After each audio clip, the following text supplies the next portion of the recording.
By that Christmas, I had gotten very good at reading my mother's moods.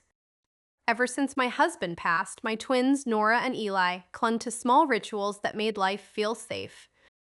The biggest one was Santa. They were 10, maybe a little old for it, but after everything we'd lived through, I wasn't ready to take wonder away from them.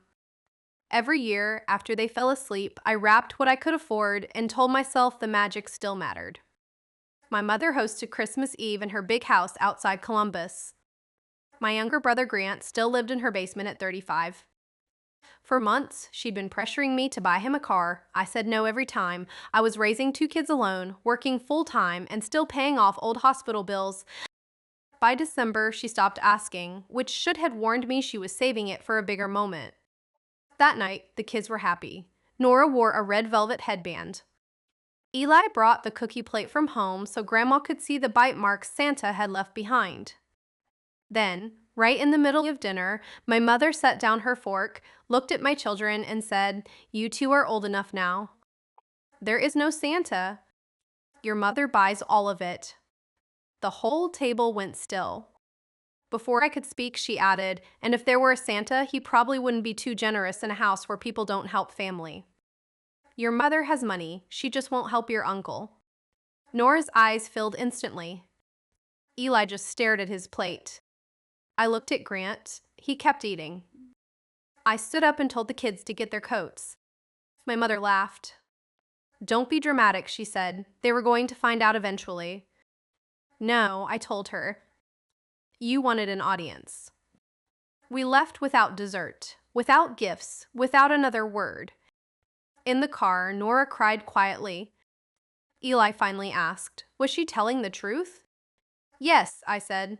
"About Santa. But every Christmas morning you ever had was real. The love was real. None of that was fake." Nora wiped her face. "Why would Grandma do that?" I gripped the wheel and said the truest thing I had said about my mother in years. Because being right matters more to her than being kind.